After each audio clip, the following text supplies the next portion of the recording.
Ótimo. Boa noite, querido. Boa noite, David. Cara, eu tô com uma microfonia aí. Tem algum, tem algum áudio duplicado aí com você? Aqui não. Tá ruim Tá de aí? boa? Tá Não, não, pouquinho ruim. melhorou. Melhorou. E aí, camarada, tudo bem? Tranquilo, querido? Tranquilo. Bom, só como eu estava explicando aqui pro pessoal, acho que você estava ouvindo, mas também para quem está entrando, é até bom para dar tempo pro pessoal entrar. Uma vez por semana eu tenho feito lives, tá? Não tem um dia muito certo, vai muito do convidado e também da minha disponibilidade. Mas são lives com convidados que tragam assuntos que são pertinentes aqui para tópicos que eu discuto no resgate, seja lesão, seja reabilitação, seja dor, tratamento. E tem sido uma experiência muito boa para mim e os feedbacks que eu tenho recebido também da galera tão bem legais. E, pô, você é uma das pessoas que não poderia ficar de fora, tá, desse pequeno projeto que eu comecei aqui no Resgate. Eu estou gostando bem e quero levar pelo menos até o final do ano. Então, eu quero agradecer a sua disponibilidade. É, já vou fazer uma pequena introdução. O David é um camarada que trabalha também, discute temas relacionados à complexidade, que eu admiro muito. A gente troca algumas figurinhas, já teve oportunidades de conversar anteriormente também, em uma outra live que, pô, foi bem legal. Sempre gera uma oportunidade de aprendizagem para mim. Então, eu quero agradecer também, quer dizer, quero agradecer mais uma vez a sua disponibilidade e vou passar a palavra para você, tá? Para você fazer uma pequena introdução, se apresentar e a gente começar. Eu que agradeço, Pedro. Um prazer estar aqui com você, certo? Eu acho que esse tipo de conversa aqui é muito frutífera do ponto de vista de conhecimento, de como a gente consegue alinhar aí esse raciocínio, né? Essas questões são muito... A maioria das pessoas ainda discutem isso de uma forma mais superficial e falar Isso. com você gera um crescimento muito grande dentro dessa perspectiva. Então é um prazer estar aqui. Eu acho que eu acompanhei a do Thiago, se eu não me engano, aqui, né, dentro desses programas de live. Alguns eu não consegui ver direitinho, mas a do Thiago eu vi. Então, é um prazer estar aqui com você, certo? Para a gente Prazer é todo meu. conversar aí sobre sistemas complexos, educação, treinamento. Fico à sua disposição sempre que você quiser. A gente vai estar aqui juntinho. Excelente, Beleza? David. É, então vamos lá, galera. Para quem está chegando pelo perfil do David e não me conhece, tá? Nunca viu nenhuma apresentação minha, não conhece o Resgate, está caindo aqui um pouco de paraquedas. Meu nome é Pedro Emerson, eu sou profissional de educação física e tenho aqui, eu vou falar brevemente, eu tenho aqui o Resgate desde 2017, agora muito mais ativo no Instagram, alguma coisa que começou no Facebook. E eu conheci a complexidade alguns anos atrás e, assim, abordagem baseada em complexidade, a gente vai, é o que é o nosso tema central aqui do nosso bate-papo hoje. E a complexidade eu vejo como uma excelente forma da gente organizar um raciocínio, da gente nortear a nossa prática e é totalmente aplicável tanto para o fisioterapeuta, para o profissional de educação física, como uma forma, não um método, que eu acho que isso o David ele também compartilha bem essa ideia comigo, não um método de intervenção, mas muito mais como uma base teórica para que vai embasar, né, uma base que vai embasar o nosso raciocínio clínico, né, o nosso raciocínio prático de prescrição de exercícios, os nossos desfechos, né, que a gente quer observar, dentro das regras ali da complexidade, dentro das leis que regem um sistema complexo. E acho que é algo que a gente vira e mexe, a gente conversa também, que gerou um grande hype em torno da abordagem da complexidade. Né? Hoje muita gente fala, o que é bom, eu acho que é bom, né, levar essas discussões adiante, e popularizou muito também, como se populariza muito, né, algumas questões de má interpretação podem ocorrer a partir dessa popularização. Então, como a gente a ideia aqui do resgate é que tanto fisioterapeutas e profissionais de educação física eles possam também, enfim, ter um mesmo aproveitamento de um mesmo discurso.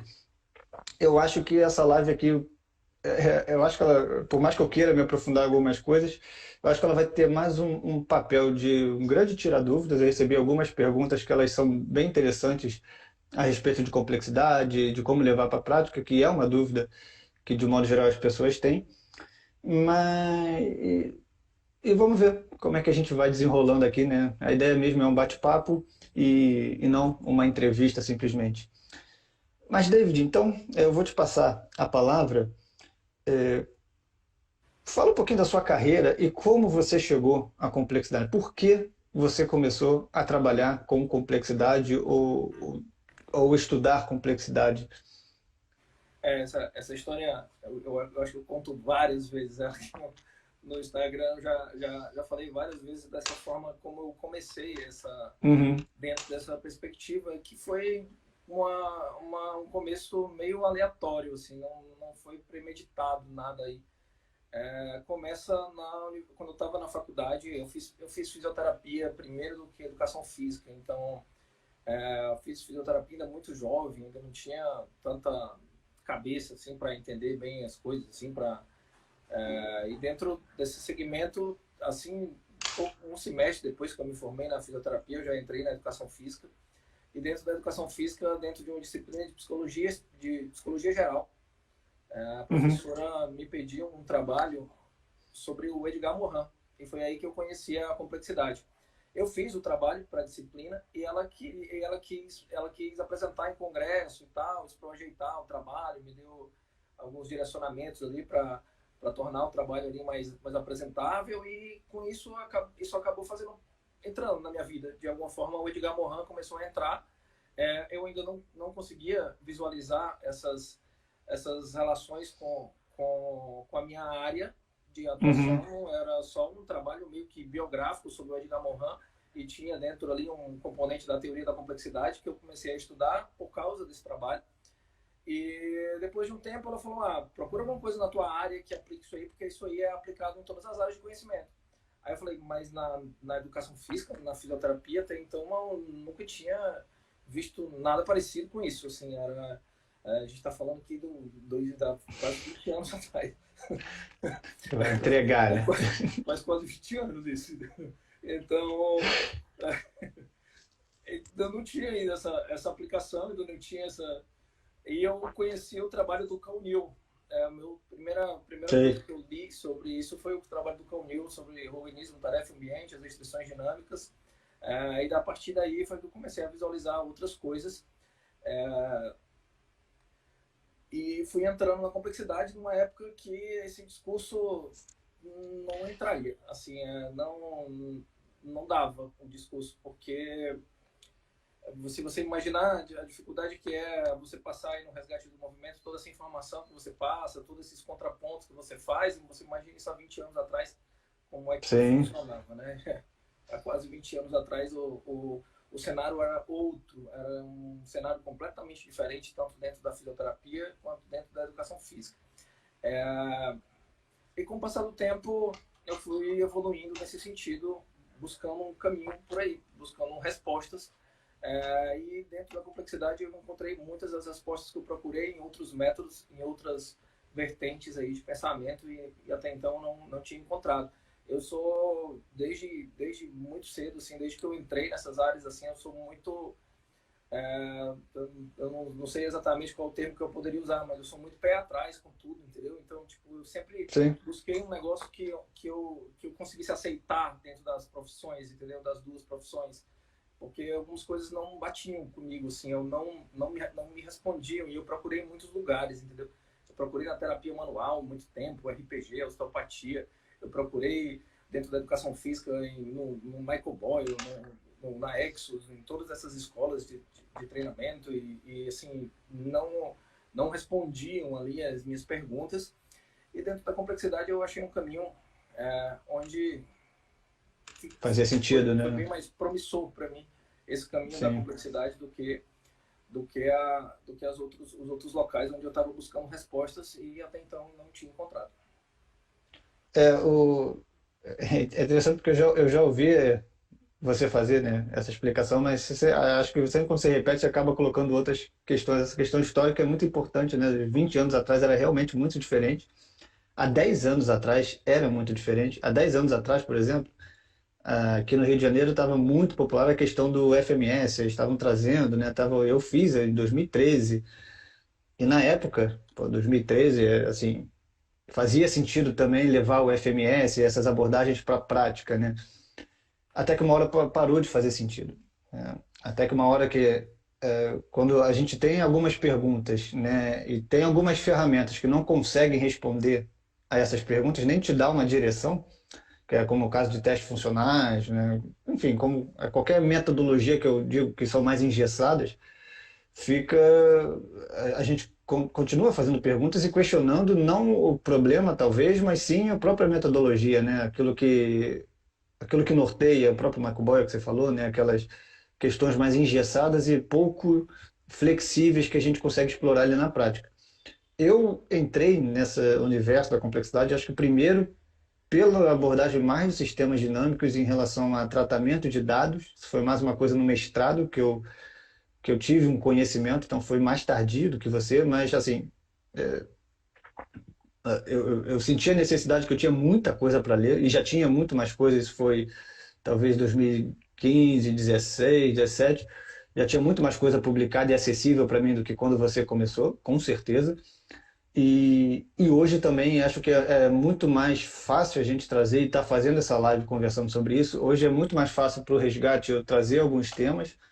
Eu tenho a impressão de que eu estou dentro de uma bolha, tá? Eu estou dentro de uma bolha que às vezes eu tento sair um pouquinho mais e, opa, tomo uma porrada aqui, tomo ali, a outra pessoa não entende muito bem o que que eu estou falando, é muito novo, né? Outro dia eu fiz uma live com a Janaína Cintas, que era para o universo do Pilates, por exemplo, e trouxe todos esses termos, né? Então, e realmente, ali acho que foi depois de muito tempo, eu saí da minha bolha para conversar com outro tipo de público, né? Que o Pilates é o clássico, né? Acho que todo mundo tem uma ideia do que é o Pilates. E então, realmente, eu tenho uma dificuldade de tanto conversar para o mesmo público, né? De voltar um pouquinho e tentar trazer alguns conceitos que não são tão práticos assim, né? A própria complexidade, variabilidade motora, por exemplo, não é algo que a pessoa sai da faculdade e, assim, cara, pô, variabilidade motora, até porque não é muito claro ainda o que que a gente faz com variabilidade motora ainda, né? Mas foi muito legal, assim, né? Tá sendo bem interessante. A gente tem muitos seguidores que a gente compartilha entre si, né? Então, eu acho que talvez tenha muita gente aqui que siga nós dois, que acompanha o nosso trabalho, que vai entender alguma coisa, mas também quem não faz ideia do que a gente está falando, eu acho que tanto o David quanto eu, a gente é sempre bem. Sinergias também não é mal compreendido. Exatamente, sinergias, né? A gente tem ideia de sinergias muito da cinesiologia, talvez, né? Mas quando a gente leva para o âmbito do controle motor, de sistemas complexos, a gente tem outra interpretação.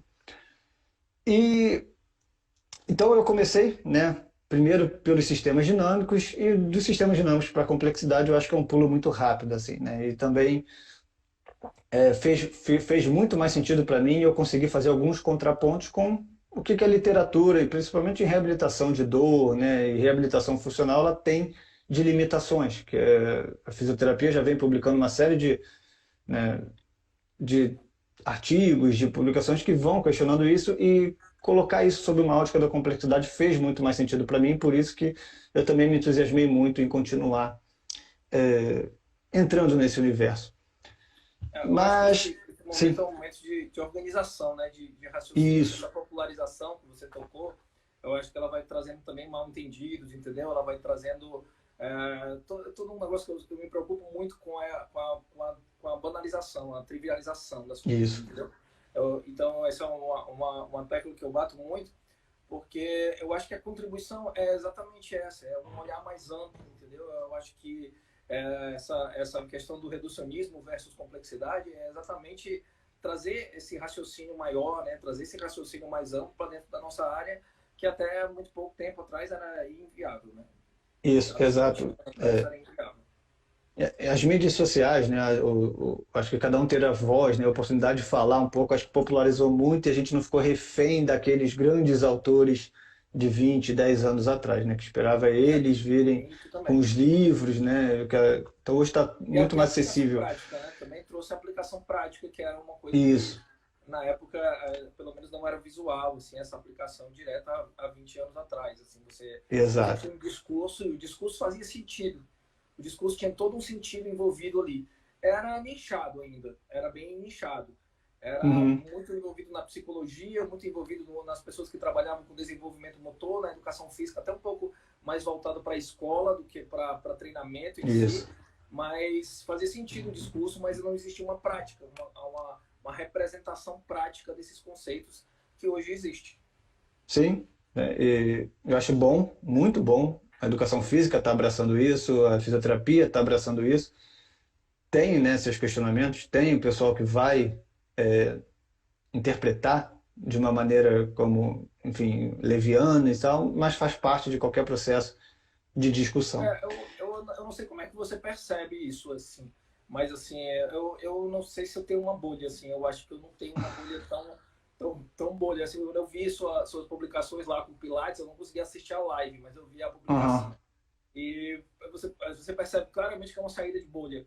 Eu acho que eu saio mais vezes da minha bolha aqui, porque eu tenho um lance de periodização, tem um lance assim que É, foge um pouquinho da bolha de vez em quando, entendeu? Tem uns certos, ali uns certos contrapontos ali dentro desse universo, mas eu acho que dentro da bolha fica mais claro o negócio. O sim, problema é fora da bolha. E eu acho que tem muita gente no momento, né, nesse momento que a gente está passando, que é um momento que tende a se estabilizar ao longo do tempo, ainda tem muita gente falando sem entender, entendeu? Abrindo o diálogo, sem perguntar, assim, sem chegar e dizer sim. assim, como é isso? Assim, não, eu só quero falar que não é legal, entendeu? Eu só quero falar que não é assim, tem que ser assim, entendeu?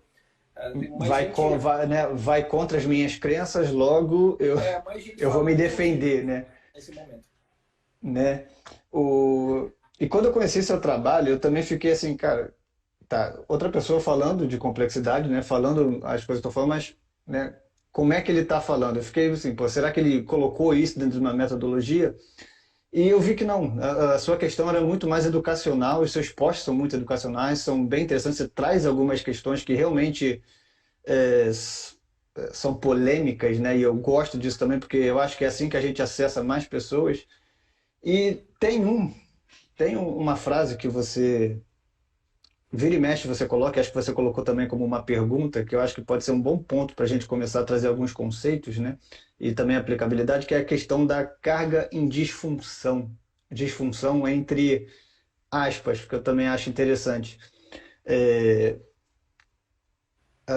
acho que a ideia é que a pergunta é se você coloca carga em disfunção, né? Aquela pergunta para o público, né? Se você evita, se você tem medo, se você coloca carga, o que que fala um pouquinho e a gente parte da. Na pergunta apareceu toda a minha bolha na pergunta. Assim, eu nem coloquei, porque eu acho que só teve umas duas pessoas que responderam que não colocavam, entendeu? Então é um Sim, típico caso de bolha exato, universitária. exato. Eu posso até Então, colocar a eu não mesma sei se isso pergunta e ter representa, eu outro acho que isso não resultado, né? representa a maioria das pessoas. Mas é algo que intriga as pessoas, né? Porque de modo geral as pessoas já partiriam que não coloco carga em disfunção. Mas por quê? Né? Se você puder falar um pouquinho, por que que você coloca carga em disfunção? Isso começou dentro desse período histórico onde os americanos trouxeram o FMS, trouxeram toda uma perspectiva ali. Não tinha só o Gray Cook, ali tinham vários autores, né? E aqui no Brasil a gente é muito receptivo com coisas que vêm de fora, entendeu? A gente tem uma. E a Uhum. gente abraça isso, Pedro, de uma forma. A gente não elabora o que vem de fora, a gente aceita, a gente Não, abraça. Eu acho que a aceita, a maioria gente das pessoas aceita, tem né? uma tendência a usar isso como se fosse uma referência externa do seu próprio trabalho, entendeu? Então a gente tem um bem-querer muito grande com aquilo que vem do gringo, entendeu? Uhum. E chegou aqui, eu acho que trouxe discussões, assim, eu vejo poucas contribuições, mas eu tento ver alguma, entendeu? Para não ser assim tão, para não gerar Sim, destruição, claro. entendeu? Então eu tento ver algumas. Eu acho que uma das que eu consigo ver nesse sentido foi a ideia de tocar pela primeira vez na oportunidade de olhar para o movimento. Eu acho que o jeito que foi feito não foi legal, mas Legal. chamou atenção para essa discussão. Então eu acho que essa Sim. é, forçando uma barra, uma contribuição que eu consigo ver desse período histórico, certo? Só para não deixar tudo Só para como ser gentil, né? para tentar, entendeu? Eu não sei se eu consigo, mas eu estou tentando. Não, mas foi, E eu entendi, faz sentido, faz sentido. Eu tenho essa Mas percepção também. é uma contribuição. Eu acho que tem algumas coisas que hoje, com o passar do tempo, né, você vai discutir, vai elaborar, você vai ver outros pontos de vista e você vai, num primeiro momento você até pode aceitar, mas com o passar do tempo você vai mudando essa perspectiva porque outras coisas vão chegando, outros elementos ali para o pensamento vão chegando e você vai tomando outro caminho. Então, para a época, eu acho que essa questão da carga em cima da disfunção fazia todo sentido. Mas o problema inicial foi o que é disfunção.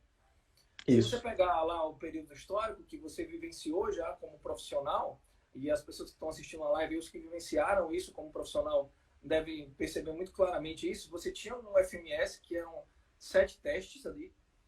Você tinha algumas metodologias tipo que diziam músculos ativos, músculos inibidos, pega os músculos inibidos e ativa, e Uhum. os ativos inibe e tal, um negócio do tipo, com um teste representando alguma coisa bem genérica, bem geral, tipo um overhead squat, tipo, num sentido amplo aí, você tinha todo um raciocínio bem reducionista envolvendo esses testes e envolvendo a conclusão sobre o que você achava desses testes. Basicamente, o que a gente tinha ali eram testes, scores para os testes, que hoje eu já vejo isso como um absurdo. Se o sujeito der um score para um teste sobre uma qualidade de movimento, semelhante a base disso, inclusive, né, são os programas motores globalizados, toda aquela ideia Uhum. que embasou, de certo modo, se é que há uma base nisso, esse tipo de raciocínio. Então se concluiu que disfunção era um joelho que desalinhava, um pé que desalinhava, um tronco que inclinava à frente, basicamente qualquer tipo de desvio daquilo que se esperava era uma disfunção. Isso já é uma parte importante do Uhum. fato de eu colocar carga em cima de disfunção. O conceito de disfunção já é meio deturpado. Somado a isso, você tem o teste, o score do teste e um corretivo. Um É. corretivo, uma ação de corrigir, isso já gera todo assim, um cenário ali, e esse cenário eu vi acontecendo na prática, no meu dia a dia mesmo, um cenário todo de diminuição do sujeito que está ali dentro daquela intervenção. Ele está sendo corrigido de alguma forma, entendeu? Em todo esse cenário já envolve um aspecto psicológico para dentro Sim. do sistema de treinamento, no dia a dia do treinamento ali, que já não é muito positivo. Somando a isso, a qualidade desses exercícios que se chama exercícios corretivos. Normalmente o exercício sem nenhuma representatividade, ou seja, na ausência de qualquer informação crítica relevante. Se você pegar a perspectiva ecológica, se você pegar toda essa perspectiva de sistemas complexos, ela vai levar em consideração informação. Então, o movimento é organizado com base nas informações disponíveis no ambiente. Então, o sistema organiza um ambiente em evolução. Se o movimento é organizado com base nas informações, na ausência das informações, outro movimento é organizado, não o movimento. Sim. Então, as informações são um acoplamento, percepção, intenção, ação, é um acoplamento que começa com a percepção. Na ausência desse membro, desse acoplamento aí, os outros membros estão comprometidos. Metodologicamente, a gente tem que encontrar um caminho sem se afastar do conceito original, sem negligenciar o conceito original. Sim. O que talvez hoje, nesse momento, seja um raciocínio ainda difícil de fazer para a maioria das pessoas. Ciclo, percepção, intenção, ação, na prática é difícil. Porque, só olha, eu compartilho muito isso também, porque isso vai mudar totalmente a nossa compreensão, isso muda, né, totalmente a nossa compreensão de como nós organizamos o movimento. Né, o modelo vigente, né, talvez o de programas motores, talvez seja muito claro para a galera que entender que a gente reprograma o movimento, que a gente armazena, sei lá o que a gente armazena em programas motores, mas que é o padrão de movimento. Quando a gente começa a fazer que o que norteia é a informação, né, a percepção, a ação, ela é relevante, extremamente relevante para o movimento, isso muda bastante, né? E recoloca também os objetivos e aquilo que pode ser conquistado. Isso. Eu não vou conseguir levar as informações críticas do futebol para dentro da academia. Consequentemente, o movimento que eu vou organizar dentro da academia não é um movimento de futebol. Então fica difícil imaginar que dentro da academia eu consigo melhorar a performance do futebol. Porque a performance do futebol é dependente das informações críticas do futebol. Do futebol. O que é que eu posso fazer dentro da academia? Organizar essa estrutura para desenvolvimento de movimento fundamental, de movimento básico. Essa relação do padrão intencional de movimento, né? Eu gosto muito de usar o termo relevante a alguma coisa. Por exemplo, o padrão intencional de movimento relevante aos esportes coletivos. Esses padrões intencionais, eles são construtos básicos ainda, entende? E esse é outro problema dessa relação de carga em cima de disfunção. É que se falou que aquilo era movimento fundamental. O que é movimento fundamental? Movimento fundamental é um movimento que constrói alguma coisa. Não sei se alinhar um pé na frente do outro e fazer um lunge é um movimento fundamental, porque isso não me mostra claramente o que é que isso está construindo, entendeu? Mas uma aceleração constrói. Uma aceleração constrói ação de jogo, por exemplo. Sim. Uma velocidade constrói ação de jogo. Um single leg jump constrói ação de jogo. Não é a ação de jogo. A ação de jogo não é esse movimento. A ação de jogo é algo vinculado ao jogo em si. Só existe no jogo, não existe fora do jogo. Sim. Mas isso é um padrão que constrói aquilo que existe no jogo e pode ser desenvolvido fora, por exemplo, dentro da academia. Então a gente recoloca esses objetivos. A gente recoloca dentro da academia. Eu vou até construção de padrão fundamental, e esse padrão fundamental eu poderia usar em qualquer modalidade esportiva, em qualquer cenário, certo? Esse é um padrão universal. O resto eu tenho que desenvolver fora do jogo, ou tenho que desenvolver fora da academia, tenho que desenvolver dentro do jogo, porque depende a organização desse movimento, que constitui ações de jogo, que constitui ações táticas, coletivas. Isso existe apenas com base nas informações críticas do jogo, então só pode ser construído lá. Então, a gente recoloca objetivos a partir disso. Essa questão da carga em cima de disfunção, essa questão dos exercícios corretivos, essa questão da avaliação feita dessa forma, né? Dos chamados testes funcionais, a falta de representatividade disso, é uma tecla que eu bato faz um tempo já, principalmente essa questão da representatividade, porque, voltando naquela questão do contexto histórico, talvez fosse o que a gente tinha na época. Se você pegar 20 anos atrás, 10 anos atrás, eu acho que não tinha muito como fugir disso. Era até onde a gente estava conseguindo ir naquele momento, em termos de equipamento, em termos de tecnologia, em termos de raciocínio. Era até onde a gente estava indo, mas hoje não é mais, entendeu? Eu acho que isso tem que ser claro, assim. Eu acho que a gente evolui e a gente tem que estar disposto a chegar em um outro ponto, entende? E fora da minha bolha, eu lido muito com essa questão do apego ao passado, a alguma coisa do passado, entendeu? Alguma coisa imutável que aconteceu no passado e que não resolveu todos os problemas. E, inclusive, por exemplo, modelos de periodização, de não sei quantos anos atrás, em que ainda é assumido como aquilo resolveu todos os problemas do treinamento e continua resolvendo até hoje. Ou seja, não buscamos, não evoluímos, assumimos que não evoluímos a partir do momento que a gente fala disso. Se a gente está discutindo uma coisa que chegou aqui 10 anos atrás, imagina que chegou aqui nos anos 60, nos anos 50, nos anos 40, entendeu? Sim. É um outro raciocínio.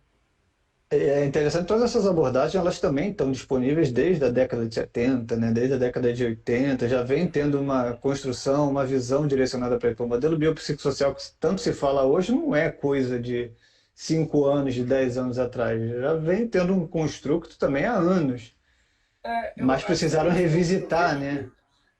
A diferença que eu vejo é a abertura para a evolução, entende? Quando você constrói originalmente o modelo biopsicossocial, esse modelo biopsicossocial é um raciocínio que estava aberto. E ao longo do tempo, ele aceita evolução. Ele aceita novas tecnologias, ele aceita novas perspectivas, ele aceita outros direcionamentos, entendeu? Quando esse modelo é fechado, né, eu sempre discuto muito isso, porque a gente tem duas linhas de raciocínio, de cibernética e sinergética, né? Então, a cibernética é muito apegada a essa questão do modelo, do chamado modelo black box, né? Então, esse vínculo nesses dois âmbitos, que são âmbitos diferentes, são âmbitos concorrentes aí, e um se torna aberto e evolui, por exemplo, hoje com a ciência de dados, com a tecnologia, com o aumento da capacidade de processamento das máquinas, um modelo data driving é viável. Entendeu? Se eu considerar sinergética, ele é viável. Mas se eu considerar cibernética, o modelo é o black box, o modelo é fechado, o modelo é baseado em premissas, entendeu? Então, toda essa evolução é bloqueada a partir daí. Então, é assumir que não evoluímos, basicamente. Sim. E essa ainda é uma dificuldade. Essa ainda é uma discussão que eu tenho praticamente todos os dias ainda. Entendeu? O... Pô, legal, camarada. É só fechar o FMS, eu lembro, não vou dizer a cidade, até porque eu também não lembro qual foi direito, mas é porque eu estava fazendo curso presencial, que eu ainda não retornei. Fui convidado também para fazer, fui jantar no dia anterior com o organizador e ele também organizava um curso do FMS. E vira e mexe, ele perguntou minha opinião e eu trouxe alguns dados simples, né, de como a literatura constantemente não valida isso para prevenção de lesão, por exemplo, né, essa ideia de você fazer, e não é exclusivo do FMS, né, mas de você fazer um teste pré-temporada ou pré-aplicação de uma intervenção e estimar que aquilo dali vai ter alguma validade, né, que vai ser replicável. E então, se isso não serve para prevenção de lesão, para melhora de desempenho, né, para que fazer, né? Qual é Perfeito. a necessidade, né? Foi a pergunta que eu Por tinha que feito. eu preciso fazer isso, né? Ah, mas não sei o que, eu posso ver as capacidades. Pô, beleza, pode. E aquilo, né? Dependendo do público, você vai ter um desfecho positivo, assim. Se você está pegando um sedentário que, pô, tá com dor, vai fazer alguma intervenção, você pode ter uma melhora. O grande problema é você tentar explicar que, pô, era uma disfunção. Que aí vem todo, acho que pegando aquilo que você falou, né? É legal que vai fazer as pessoas se movimentarem, elas vão ter aquela ideia de que estão fazendo uma avaliação, mas também tem todo esse outro lado que, se a gente pesar numa balança, né, esse outro lado de nocebo, né, que é uma palavra também que cresceu muito, né, que traz todos esses aspectos negativos de uma intervenção que podem gerar, né, efeitos maléficos, né, como, enfim, alguns ciclos viciosos que podem acontecer. Realmente eu acho que não é uma opção muito viável, né, não faz muito sentido insistir nisso. Mas esse é um questionamento que é interessante as pessoas fazerem em relação à própria avaliação de movimento, quando pedem muito uma avaliação de movimento, como é que eu faço a avaliação de movimento? E realmente eu não tenho algo, uma receita para fazer, porque é o que você falou, a questão do contexto ela é muito mais importante e você ter um desfecho claro de por que você vai fazer um movimento ou vai fazer uma intervenção. O meu público, hoje ele é mais direcionado para pessoas sedentárias e com dor, por exemplo, né? Passando por processo de reabilitação funcional que não são atletas. Então, é fácil eu utilizar o modelo da complexidade para entender um cenário maior e como todas essas variáveis interagem, mas eu tenho que entender também que tem muita coisa que eu vou fazer naquele público que vai ter um efeito, um desfecho positivo, né? Que se realmente a diminuição de sintoma e uma melhora funcional, muitas das vezes simplesmente se tornar ativo já vai trazer métricas ali que ele vai me trazer que é totalmente oposto do que o atleta está fazendo, né? Então essa ideia de que eu vejo muito da carga e disfunção, eu acabei tendo algumas interpretações também, que primeiro, né, essa ideia do construto que você precisa para poder fazer um exercício, passar por algumas etapas iniciais, né? Você tem que melhorar a mobilidade, você tem que ganhar isso aqui para poder pegar uma carga, É os que era andames, algo, né? os andames, né? Porque seguindo uma pirâmide funcional ali. Então, eu acho que isso a gente já virou essa página, ou pelo menos quem não virou já deveria ter virado, que a gente não é um sistema linear, ponto. Se a gente quer abordar uma complexidade, a gente não é linear, ponto. Então não faz sentido esse tipo de direção. É, e também, utilizando a própria terminologia, né? Disfunção é uma palavra que eu afastei do meu discurso, por toda a conotação negativa que tem. E a ideia de, assim, faz mais sentido falar em característica, qualquer coisa que eu encontre nos meus alunos, e associar com a restrição, né, que pode ou não restringir aquela capacidade de movimento. Então, a restrição ela só vai ser uma restrição em determinado contexto, mas outro contexto não. Então, acho que para fins educacionais, pelo menos na minha prática, a abordagem de complexidade faz muito sentido, assim, e resolve muito dos meus problemas. Mas você trouxe, né, toda essa questão da representatividade que é muito válida, aquilo que a gente falou, está totalmente relacionada a como a gente entende que os nossos movimentos são controlados. Então, acho que também é uma leitura que todo mundo deveria tentar fazer, né, cara? Da onde é que eu estou partindo, né? E segundo o meu desfecho, tá. Então, essa abordagem mais tradicionais, ela é muito presente, né, dos programas motores. A abordagem ecológica é um contraponto a isso e tem todas as suas formas de dizer como a gente controla o movimento e está muito relacionada à informação que vem do ambiente, a nossa capacidade de agir com base nessa informação. Então, eu acho que você deve ter algumas em relação. Você costuma, né, na sua prática, eu vejo, né, publicar bastante exercícios. Eu imagino que quem estiver olhando sob uma ótica mais tradicional vai Acho entrar que, na sua, acho que vai é entrar de similar. rasteira, né? Existe eu sempre falo isso porque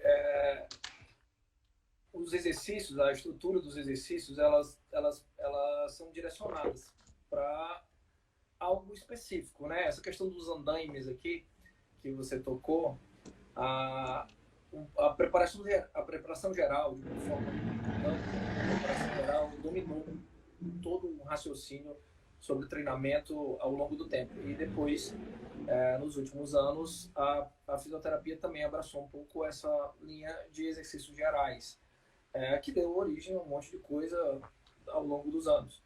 E pouca gente conseguiu captar essa relação de especificidade. Especificidade talvez seja uma dos conceitos mais mal entendidos que eu vejo na história Uhum. do treinamento esportivo.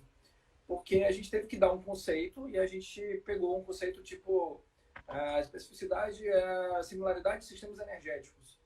E não dá para ter similaridade de sistemas energéticos se eu estou fazendo um treino de força e o sujeito vai competir numa maratona. Então, isso não vai bater, essas Uhum. similaridades aí.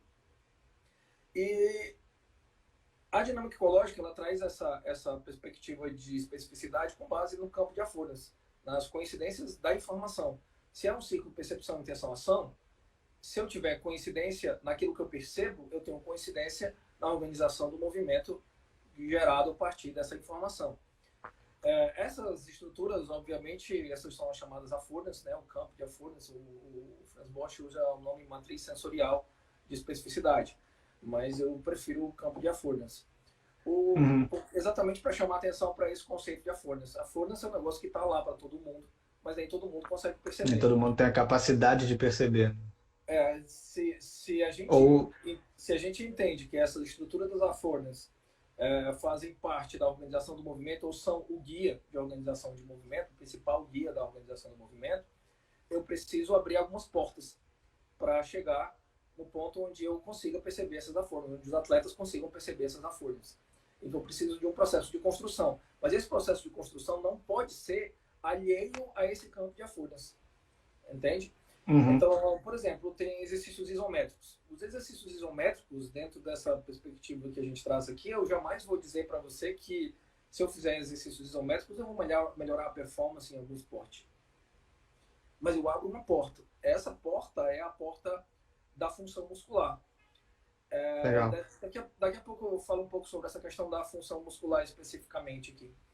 Tá. Depois, eu tenho que abrir outras portas até que eu construa um padrão intencional. Esse padrão intencional não é qualquer padrão, por isso que eu uso a palavra relevante aí. Padrão intencional relevante a alguma coisa. Porque não é qualquer padrão. Um padrão intencional é um padrão consciente. Então eu poderia dizer que qualquer movimento é um padrão consciente. Eu poderia dizer, por exemplo, que rastejar é um padrão intencional. Mas Uhum. não é relevante se eu estou preparando um maratonista. Eu não preciso direcionar o meu programa de treinamento, acoplar as escalas de análise no sentido de desenvolver o rastejar. Entende? Eu posso Sim. acoplar as escalas de análise no sentido de desenvolver a velocidade, a aceleração, a mudança de direção e etc. Isso que começa com o músculo tem seu primeiro pit stop ali no padrão, na construção de um padrão intencional de movimento. A partir daí eu não tenho performance alguma, mas eu tenho um indivíduo capaz de perceber alguns affordances a partir do aumento dessas habilidades. eu chamo isso de habilidades, né? No futebol a gente usa o termo de habilidade de mudança de direção, habilidade de velocidade, habilidade de aceleração e habilidade de desaceleração. Seriam ali, contemplariam ali tudo aquilo que é usado na maioria das ações de jogo dentro do campo. Tem o básico, mas não tem performance. Eu só vou ter performance na integração do indivíduo com o seu ambiente, só no campo de jogo. Então, nada que eu faço na academia desenvolve performance. Agora, o que eu faço na academia abre a porta. Entende? Legal. Abre a porta da percepção do campo de affordancy, que facilita o processo de desenvolvimento da performance lá fora. E eu divido isso como uma periodização tática de vídeo, né? Treinamento complementar dentro da academia e treinamento otimizador fora da academia. O conceito seria treinar para treinar dentro da academia e treinar para jogar fora da academia. Desenvolvimento de performance é lá fora, mas o desenvolvimento da estrutura básica e da resiliência ao treinamento dentro da academia, através do exercício. O erro maior está em pensar que é só isso, entende? Uhum. O erro maior está em pensar que aquele indivíduo que está sendo submetido ao exercício tem a sua capacidade de performance vinculada apenas à sua capacidade física. Quando, na verdade, eu tenho um aspecto criativo, eu tenho um aspecto emocional, eu tenho um aspecto cognitivo, que está tudo junto ali. Então, nesse treinamento otimizador, a gente usa um conceito de exercício chamado situação simuladora preferencial. O que é a situação simuladora preferencial? É o exercício que incide diretamente para o indivíduo, no indivíduo, dentro de todas as suas dimensões hipercomplexas, né? Que são divididas em 6 aqui. A cognitiva, a emocional, a criativa, a socioafetiva, a coordenativa e a condicionante. Então, todo o exercício que eu faço como um exercício otimizador deve incidir no indivíduo como um todo. Esse é o conceito básico dessa situação simuladora preferencial. Esse processo que começa lá no músculo, lá no exercício do músculo, né? na escala de análise, onde eu estou desenvolvendo basicamente uma estrutura muscular, mas não qualquer estrutura muscular. Aí onde está a grande diferença, que eu falei que ia falar um pouco sobre essa questão da função muscular. Acho que essa reflexão, ela é uma reflexão básica, mas ela é uma reflexão que pouca gente faz. Talvez por uma questão de formação mesmo. A gente aprende desde sempre, né, que a função muscular é aquela função que a gente discute na cinesiologia.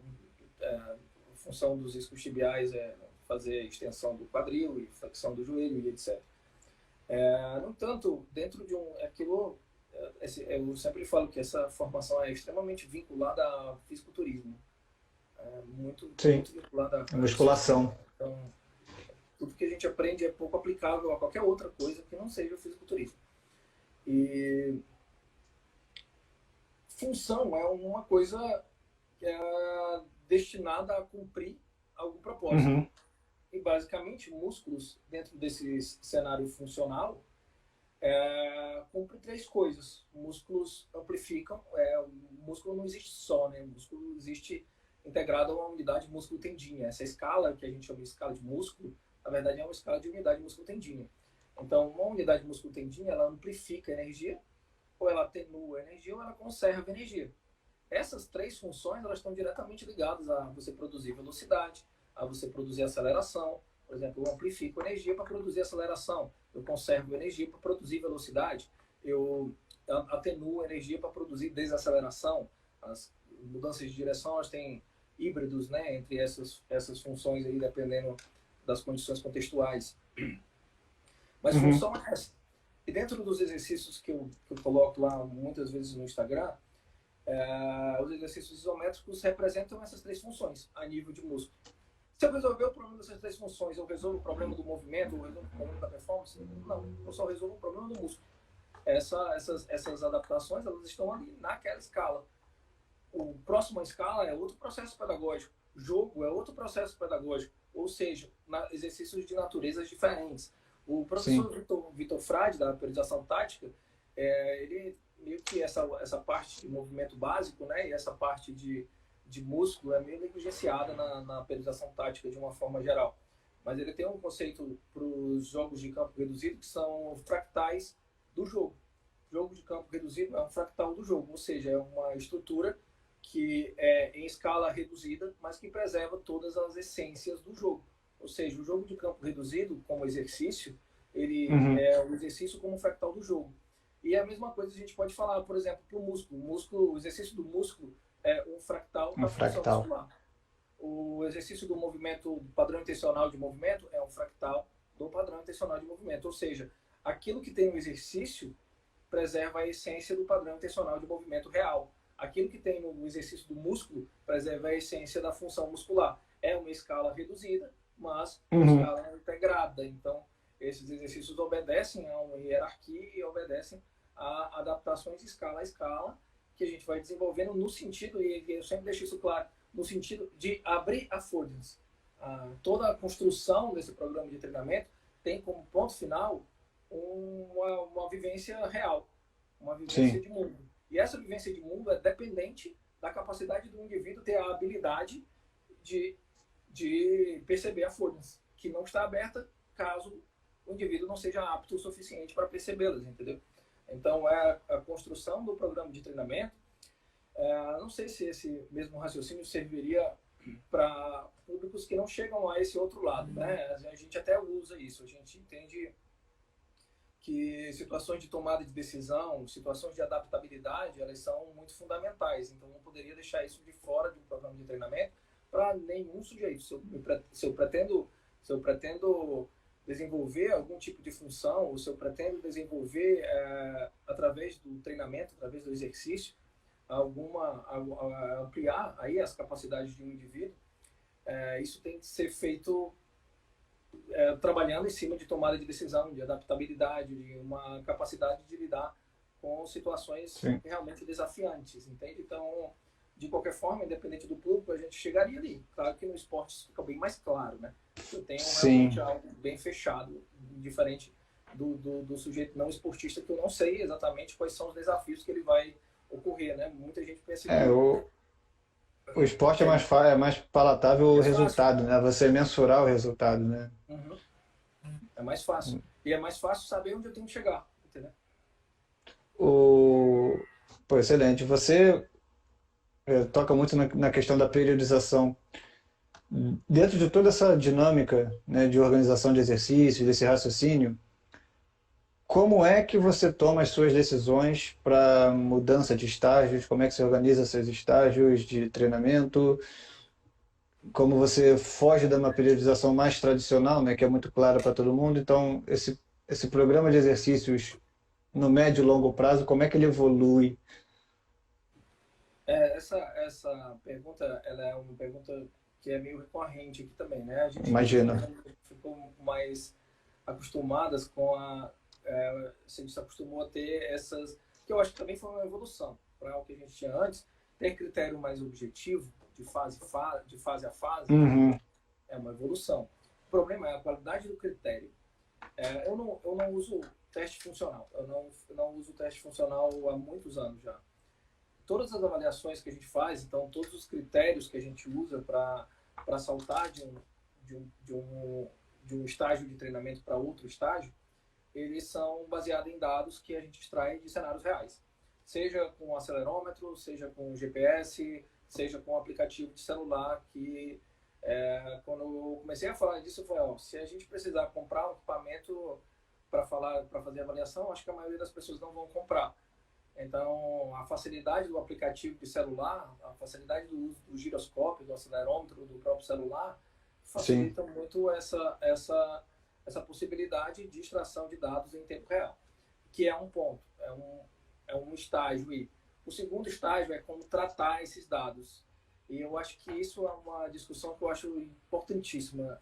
A gente tem uma evolução, né? A gente estava falando aqui sobre evolução ao longo do tempo, e a gente precisa evoluir na forma que a gente mexe nesses dados também.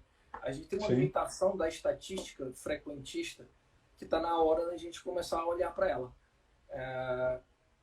Se os fenômenos são complexos, se os fenômenos são dinâmicos, dificilmente a gente vai poder captar isso num ponto no tempo, um recorte único, e a gente precisa evoluir na capacidade de lidar, por exemplo, com séries temporais, análise de série sim. temporal. Se o fenômeno é dinâmico, é a partir de séries temporais que a gente precisa analisar. A gente não pode analisar com base em recortes de Sim, frequência, entendeu? total, total. Então, esse é um segundo ponto. Como que a gente faz esses critérios? A gente usa dados de quantificação e dados de resposta ao estresse. Para pegar um cenário simples aqui, a percepção subjetiva do esforço vezes o tempo é um dado de quantidade. Eu quantifico o Uhum. estresse. Mas eu não, a percepção subjetiva do esforço vezes o tempo quantifica o estresse, mas não me diz a resposta ao estresse. A variabilidade da frequência cardíaca, por exemplo, diz a variabilidade da frequência cardíaca é um dado de resposta ao estresse e a percepção subjetiva do esforço vezes o tempo é um dado de quantidade de estresse. Abrindo para outros parâmetros, isso aqui seria uma análise simples, com 2 dados só, certo?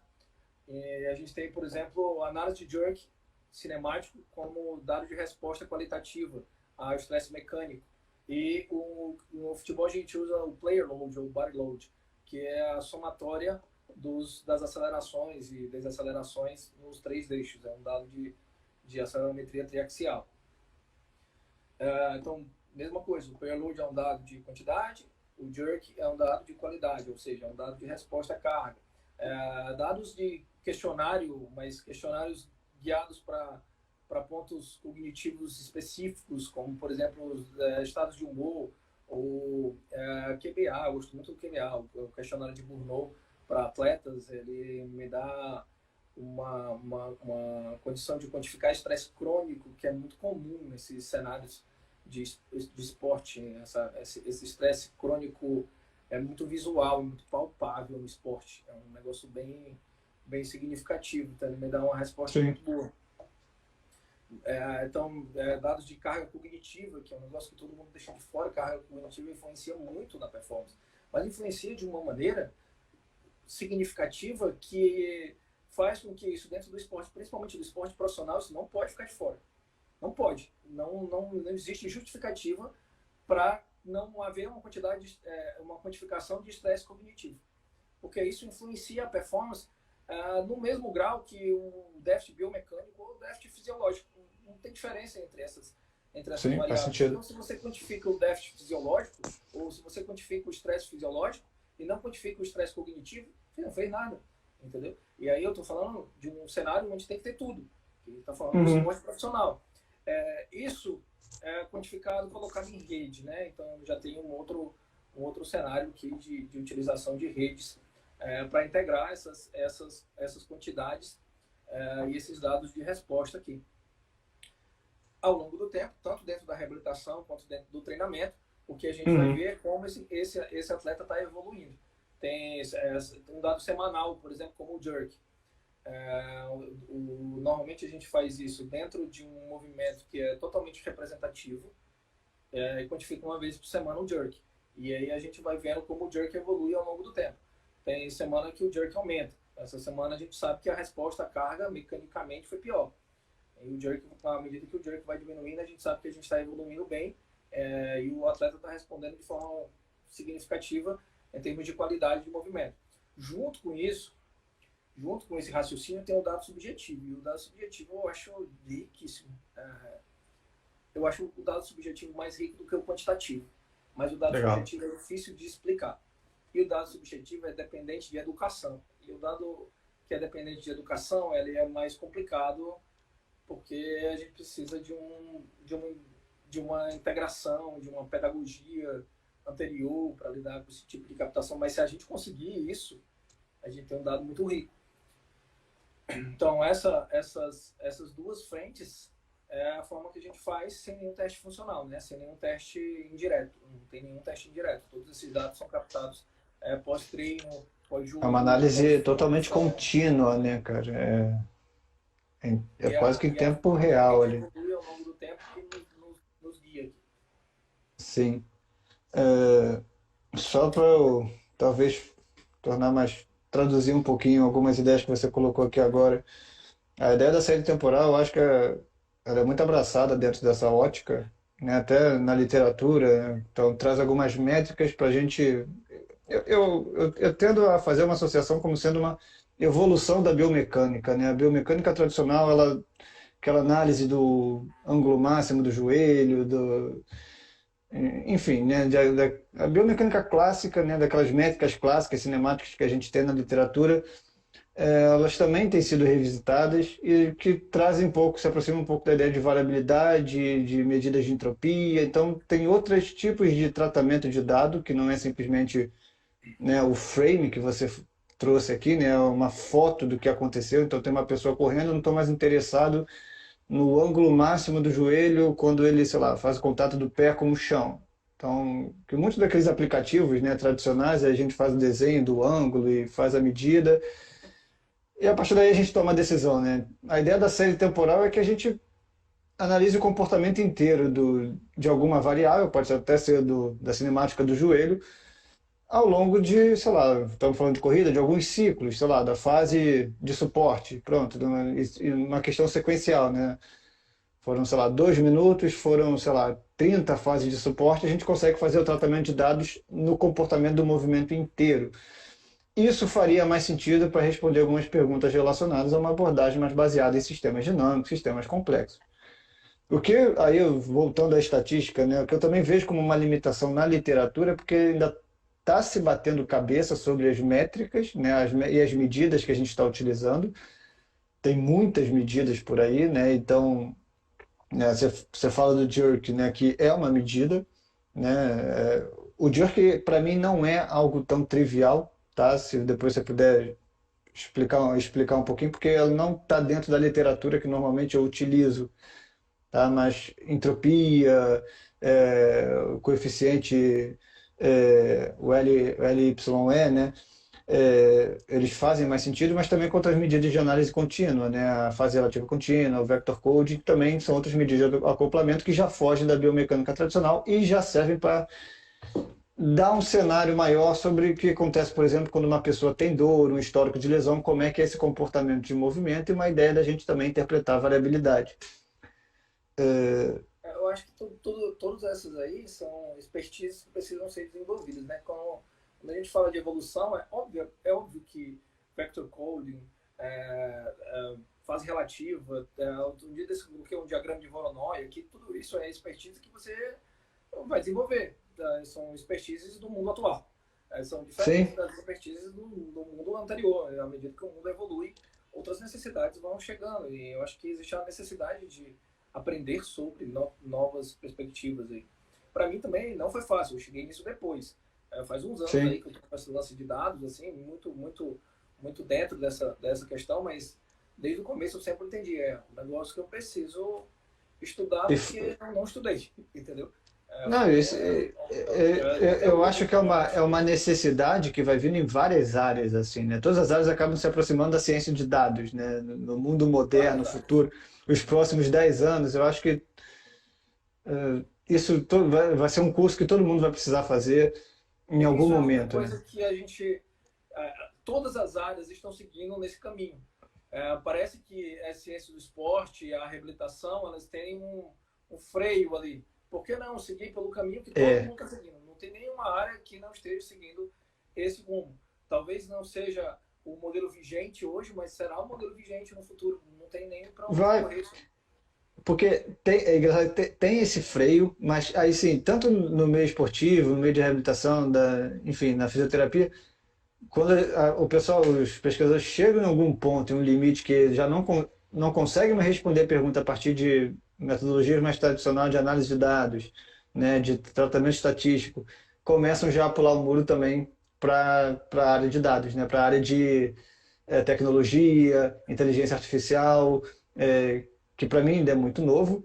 Por quê? Porque aí, o que está acontecendo? Né? Tem todos esses dados, a galera já está começando a trabalhar com essas métricas, com essas medidas, mas ainda tem aquela tendência de achar um ponto de corte ótimo de variabilidade, né, com uma pessoa com Culpado. dor. Tem culpado. Tem que ter um culpado. É, E é mais tem que fácil ter você o. botar um culpado Exato. se está acima ou abaixo do número.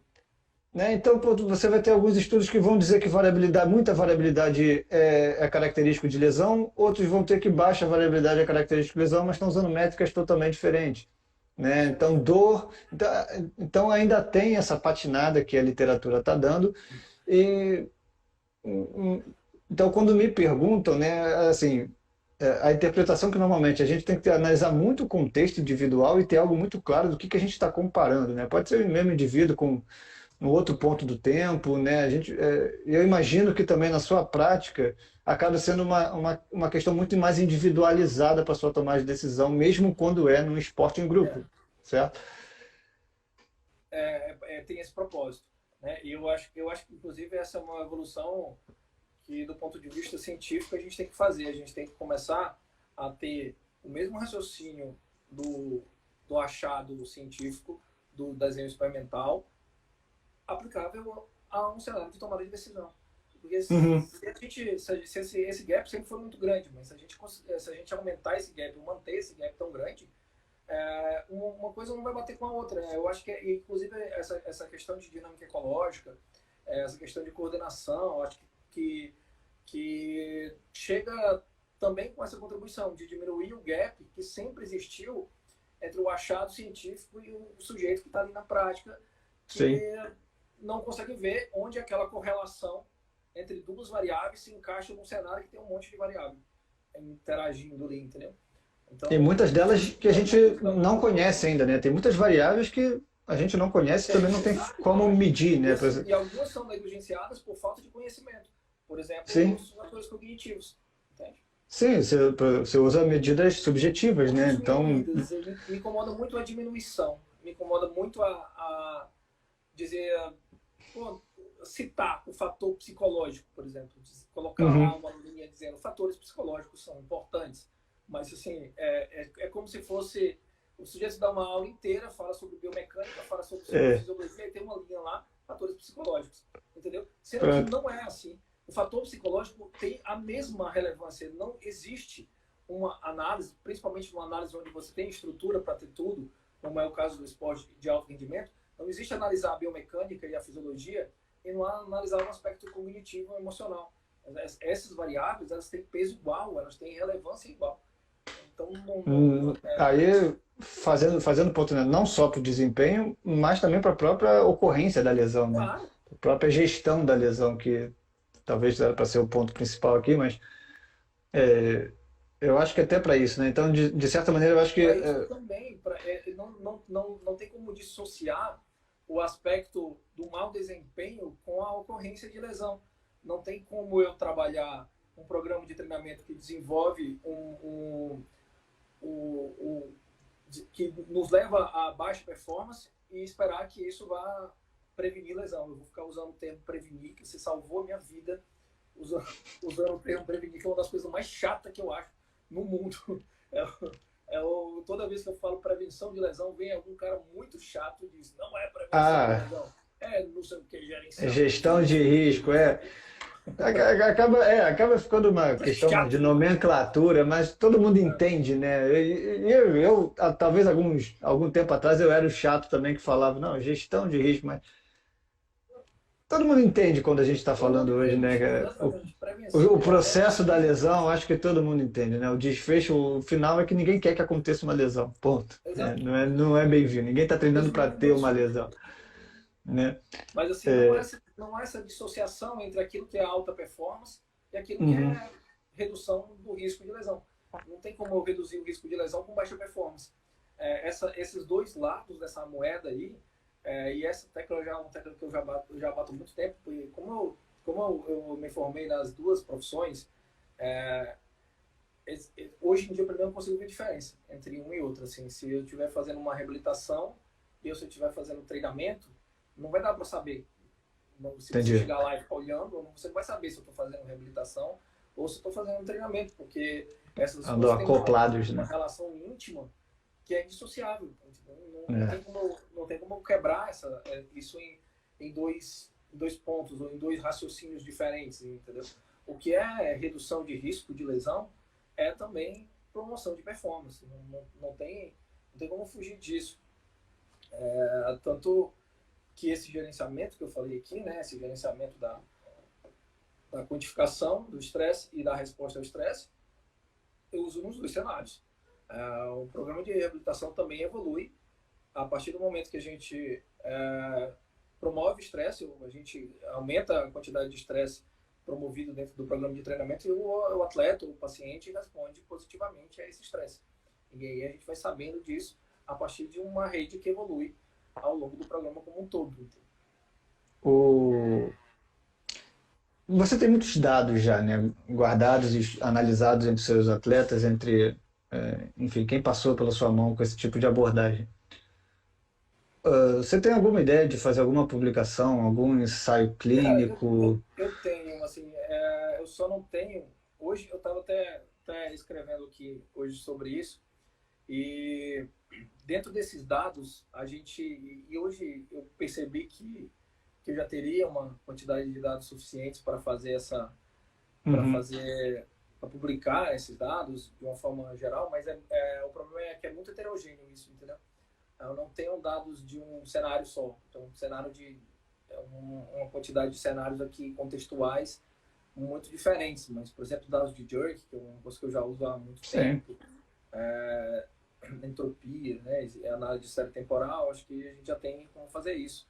Há uns anos, desde o começo da pandemia, a gente vem batendo muito na tecla desse controle de estresse através da entropia. O controle é a percepção subjetiva do esforço, variáveis subjetivas, até o Denis desenvolve esse trabalho aí lá na Tio Science. O Denis eu conversei com ele algumas semanas, gostei bastante do trabalho dele, gostei bastante mesmo. Ele faz um tempo já que ele também está bem vinculado a essa questão, Uhum. que eu acho que aí é uma discussão que fica até mais legal, porque essa análise de série temporal, ela depende o tipo de análise de série temporal que você vai fazer depende de alguns pré-requisitos, né? Se você pegar, por exemplo, um tipo de análise muito contestado aí nos últimos anos, como a relação agudo-crônica, era uma análise de série temporal. O fato de ser uma análise de série temporal também não garante que aquilo vai surtir exatamente o resultado, ou surtir exatamente a informação que você, a melhor informação para tomada de decisão. Existem pré-requisitos ali, numa série temporal de 6 meses, por exemplo, você não usa média móvel como ele usou lá, entendeu? Uhum. Existem outras formas de fazer, existe a entropia, existe a suavização exponencial, então, à medida que a gente vai, e isso também nos meus dados aqui é meio heterogêneo, porque eu já usei várias, entendeu? Então não Entendi. tem só um tipo de análise, mas dá para fazer também. Não, O, eu acho muito porque isso é uma importante. carência da literatura, né? Não tem tantos estudos Exato, até para você interessantes. também, aí sim, furar algumas bolhas e começar a mostrar, né, para uma, enfim, tem uma literatura, algumas evidências ali, enfim, para argumentar alguns contrapontos que eu imagino que você tenha muita informação guardada aí, então acho que seria bem interessante, principalmente nessa área da prevenção de lesão, principalmente na área da prevenção de lesão esportiva. Esse cenário de dados, ele vai te dar uma condição. A gente acha que a gente está medindo o desfecho, na verdade, a gente está medindo as entradas aqui. Uhum. Um ciclo percepção intenção ação, à medida que você pega, por exemplo, um dado de jerk. Jerk, não sei se todo mundo, acho que a maioria das pessoas não sabe o que Não, é, né? Taxa de variação da aceleração. Então, à medida que eu sei a taxa de variação da aceleração, eu sei se ela é estável ou se ela é intermitente, quebrada. Um jerk maximizado, né, uma maximização do jerk, quer dizer que eu tenho mais quebras na aceleração de um movimento, uma amplitude de movimento. Pode ser de um movimento simples até um movimento mais amplo. Eu posso captar isso como o corpo todo, ou posso captar isso como uma variação de aceleração do segmento, dependendo de onde eu coloco esse o acelerômetro, né? acelerômetro. Como eu uso a captação desses dados. Por exemplo, faço essa medida de corpo todo no lançamento de dardo aqui. A gente Então, tem só um para, algoritmo. como interpretação, um jerk, e você pode citar qualquer contexto que você quiser, um jerk mais estável e um jerk mais intermitente, a É, gente o, interpreta o como? jerk mais intermitente é o jerk que pode ser captado, por exemplo, através da entropia de amostra. Uma entropia de amostra alta mais variabilidade é um jerk mais intermitente. A gente chama de Uhum. maximização do jerk, né? E a minimização do jerk é a minimização da variabilidade, ou seja, o aumento da previsibilidade, o aumento da Tá, repetibilidade. Então, um jerk mínimo é um jerk repetível, é um jerk estável. E esse é o objetivo desse movimento que tem menos quebras. E a quebra leva a duas coisas. Leva a mais sofrimento mecânico, por isso que ela é um dado de estresse legal. mecânico. Leva mais sofrimento mecânico para as estruturas e leva menos precisão para o movimento. Então, um movimento menos preciso, obviamente, uma diminuição do desempenho. Então, bate com as duas coisas, né? Bate com uma redução de risco de lesão, que diminui o sofrimento mecânico da estrutura do corpo, e também maximiza o desempenho, melhora o desempenho, porque eu vou ter mais precisão nos movimentos que eu vou realizar. Legal, legal. Então, Faz sentido. é um dado que a gente pega semanalmente, mas a gente podia pegar até mais dados, né? Porque ele dá um trabalhozinho de normalizar o dado, entendeu? Porque ele é metros por segundo ao cubo, né? Tem que normalizar a unidade de medida, mas assim, esse é um desafio, Pedro. Essa é uma coisa que mais está na minha cabeça hoje em dia. Por exemplo, o trabalho do Denis lá na Geoscience é um passo muito, muito importante com relação a isso. É a entregar para as pessoas um jeito de fazer, você também fez isso, um jeito de fazer as coisas que não precise passar pelo que eu passei de ter que programar, entendeu? De ter que mexer nesse sentido, entendeu? Então, que foi a conversa que eu tive com o Denis foi isso. A conversa que eu tive com o Denis foi também para isso, porque eu tenho um curso eu lancei na pandemia o curso de análise de coordenação e variabilidade, realmente para trazer essa discussão para físicos, para profissionais, de uma forma como, enfim, trazer todas essas medidas, não jerk, que para mim é uma medida relativamente nova, mas entropia faz sentido para mim e a explicação faz todo sentido, mas o que é entropia e como a gente pode analisar no movimento simples, com acelerômetro. Mas realmente, eu fiquei muito refém do R, por exemplo, né, como tratamento de dados. Então eu tive que ensinar para fazer o R, como é que mexe, como é que programa, como é que faz o tratamento de dados. E essa ferramenta do Denis, que eu estava falando com ele, cara, vamos conversar porque faz sentido eu agora aproximar, porque você já me come várias etapas. E agora, 2 anos depois, né, o Couto já evoluiu e realmente chegou uma ferramenta.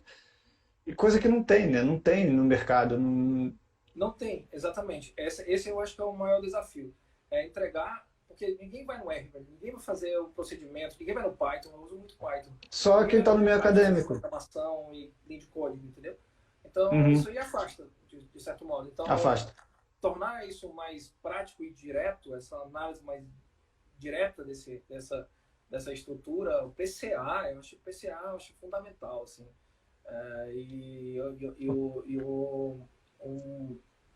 Uma ferramenta que te faça calcular ou reduzir a dimensionalidade de um número de dados muito grande sem ter que desintegrar esses dados e fazer correlação é fantástico. Tipo, muda o cenário, entendeu? Mas ninguém vai fazer isso com programação. Então tem que ter uma legal, cara. mais direta. Pô, que bom que você tá com essa iniciativa, cara. Então em relação a isso, é provável que eu venha conversar mais contigo também. Tá? Porque tem algumas ideias, algumas necessidades assim que talvez você já tenha alguns gatilhos. Mas, cara, tem algumas perguntas aqui, David, que eu acho que tem uma aqui que eu separei, que eu acho que vem um pouco em relação também à questão do próprio exercício isométrico, a gente vai voltar um pouquinho em relação a exercícios excêntricos na reabilitação e também durante o treinamento, né? Eu acho que vem também da necessidade do contexto, né? Então é algo que você explora se houver necessidade, né? O vínculo do exercício isométrico são as funções, né? Como eu falei aqui, é um fractal da função muscular, ele é um ólon, alguma coisa, normalmente algum termo desse filosófico para essas relações mareológicas aqui, mas normalmente eu uso fractal. Então é um fractal da função muscular. Essas três funções, atenuação, amplificação e conservação, elas não são representadas no exercício.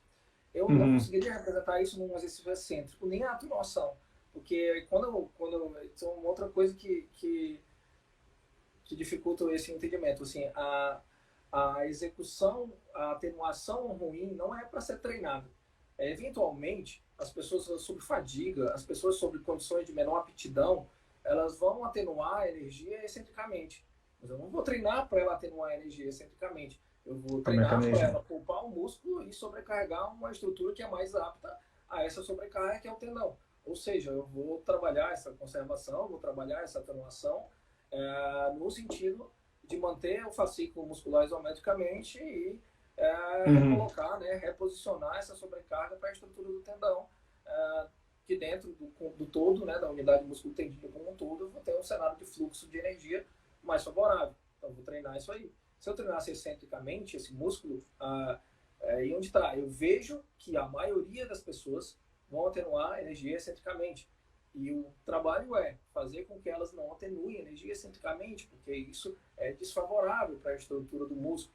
Isso gera dano muscular superior, isso gera mais fadiga, isso gera todo um cenário que você não quer no treinamento. Então, eu estou preparando o sujeito para não ter esses Entendi. efeitos negativos. Então, mas é tudo uma relação de custo-benefício. Por exemplo, exercícios excêntricos vão promover modificações estruturais na estrutura de aumento do comprimento do fascículo, aumento de velocidade de contração. Se isso vale a pena, se isso faz sentido para você, você vai no exercício excêntrico.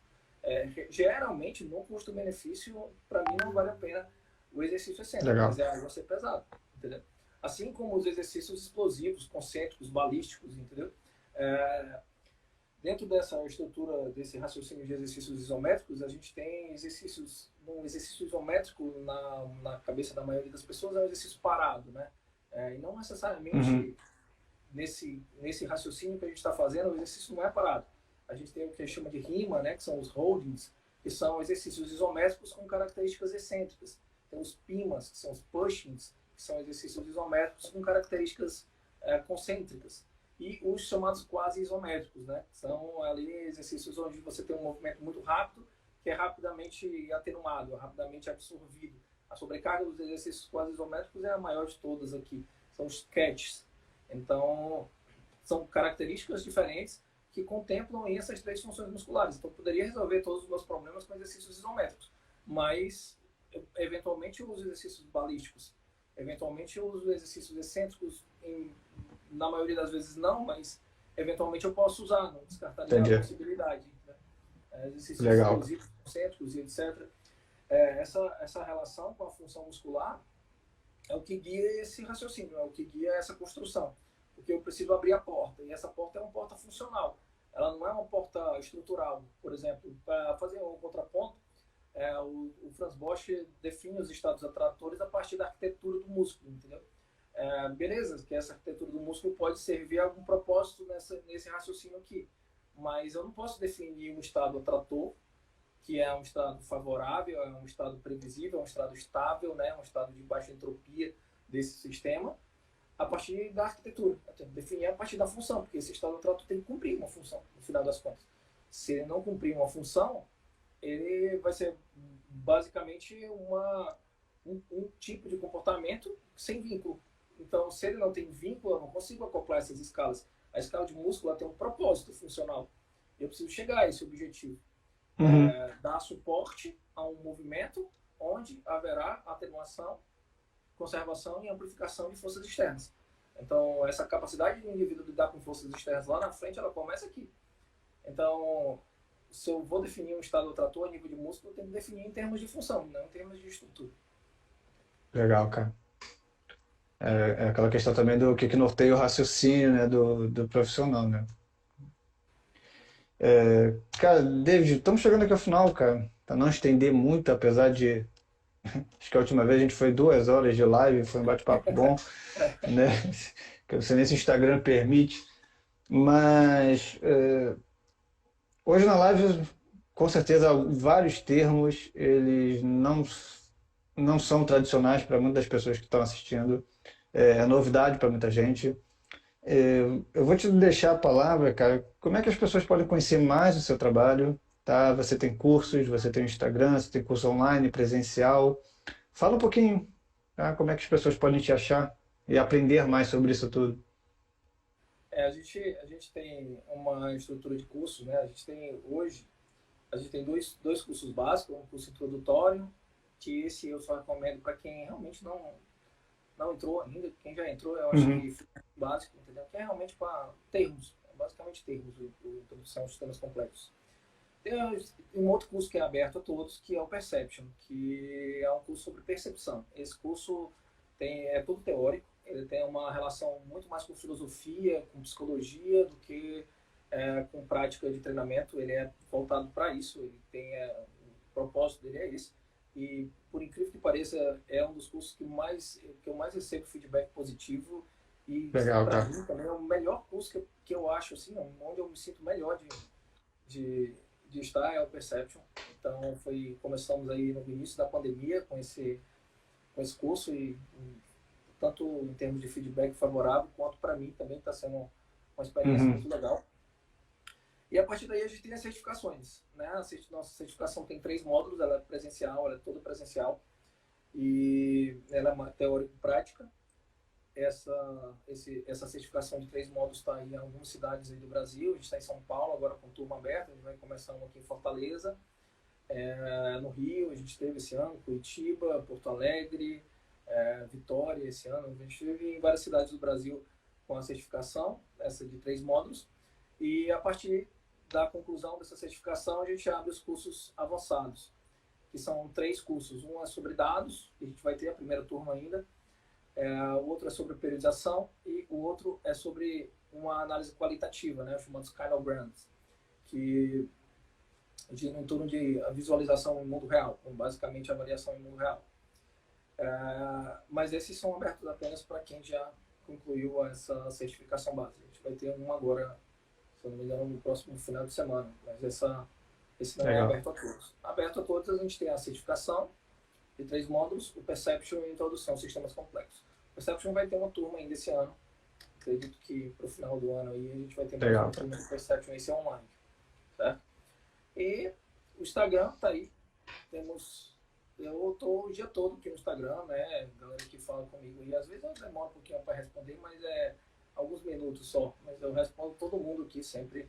Quem tiver dúvida, quem quiser conversar, quem quiser falar sobre os termos que a gente falou aqui, né? Porque eu acho que essa é uma outra questão, Pedro. Essa questão dos termos, entendeu? Eu acho que não dá para a gente falar sobre complexidade sem os termos da complexidade. Não Exato. dá para a gente falar sobre data science sem os termos da área do conhecimento. Então, fica talvez distante para algumas pessoas, mas serve também como um combustível aí para a gente buscar entender melhor como é que funciona, quais são os termos. Meu trabalho é muito ligado com atletas, né? Sempre falo, isso é um objetivo de carreira de muitos anos, de poder trabalhar exclusivamente com atletas. Então, hoje eu tenho muito esse vínculo com modalidades esportivas, então talvez o diálogo também gire muito em torno disso. Eu juro que eu tentei o máximo possível não, não falar de futebol, não falar muito de futebol. Eu tentei não falar de futebol. E eu fico à disposição, certo? À disposição de todos aí no Eu Instagram. tenho certeza, Fiquem cara. à vontade, certo? Cara, eu quero parabenizar pelo seu trabalho, tá? Para mim é sempre uma fonte de aprendizagem ver suas postagens. Essa troca aqui para mim é muito importante. Eu já aprendi mais sobre o jerk, que era um termo que para mim não está na minha leitura tradicional, mas para mim faz sentido, mas eu imagino que para quem não faz sentido também não entender isso como uma barreira, né, para a entrada, mas sim como algo que vai além do tradicional e que pode fazer sentido para responder algumas perguntas da sua prática, seja você físio ou treinador, né, ou personal, enfim, acho que tem todo um universo novo que pode ajudar você como um profissional, isso falando em geral, né? Então, eu quero parabenizar, tá, pela sua por tudo que você faz, pela educação física, pela fisioterapia, pelas suas iniciativas, tá bom? Eu sei que você é uma figura dentro desse universo que realmente já se colocou e se posicionou muito bem e está ajudando muitas pessoas, tá? Você levanta essa bandeira da complexidade que, assim, ajuda a quem está nesse caminho, que está precisando de estudar, mas você já traduz algumas coisas de uma maneira muito mais palatável, tá? Então, parabéns, tá, por todo o seu trabalho e obrigado, tá, pela sua disponibilidade, pela amizade, enfim, por ter se disposto a estar aqui hoje, 10h30 da noite, aí 1h30 de live. Acho que eu bati o recorde dessas lives aqui, então, obrigado, tá? Eu que É, agradeço, Felipe. tá? E essa É, admiração absolutamente recíproca, né? Já falei isso para você várias vezes, assim, que tem uma admiração enorme pelo seu trabalho, pela forma que você se posiciona aí, esse direcionamento do Instagram é muito legal de ver como você faz o seu trabalho. Então, te agradeço a oportunidade, te agradeço o convite e fico à disposição sempre que você precisar e a gente está junto. tá. Pô, que bom, cara. É muito bom ouvir isso. Eu recebi muitas perguntas de pessoas que querem saber se a live vai ficar gravada. Acho que foi a live que eu mais recebi perguntas até agora. A live vai ficar disponível alguns dias, tá bom, galera? Então vocês podem ir no meu perfil, ali na questão do IGTV, eu acho que as lives vão para lá. O pessoal de Portugal perguntou bastante. Eu sei que você também tem uma galera É, lá em Portugal, que lá são quase 2 horas da manhã, então o pessoal falou, pô, não vou poder assistir. Vai ficar gravada, tá bom? Durante algum tempo. Depois também vou fazer alguns cortes dessa live, que acho que vai ser mais de um, com certeza, vários pontos legais, e vou fazer uma divulgação, tá? Para todos que, que assistiram até agora, para quem chegou depois, para quem saiu no meio, não esquece de deixar um like, tá? Obrigado pela disponibilidade também de estar assistindo. É, Reforçando, né? Toda semana a ideia é trazer um profissional para fazer essa troca de experiências, né? Ouvir, né? O que que as pessoas no meio da reabilitação, da tratamento de dores, do desempenho físico estão fazendo por aí, estão estudando e podem trazer para compartilhar e realmente unificar um discurso dentro aqui da minha bolha inicialmente, né? Mas também para as pessoas que vão chegando. É, Tem sido uma ótima oportunidade de aprendizagem para mim e espero que para vocês todos também. David, não vou te segurar mais, camarada. Boa noite, muito obrigado mais uma agradeço. Boa vez. noite. Eu vou fechar aqui a live, tá bom? Um abraço, Falou. pessoal. Boa noite.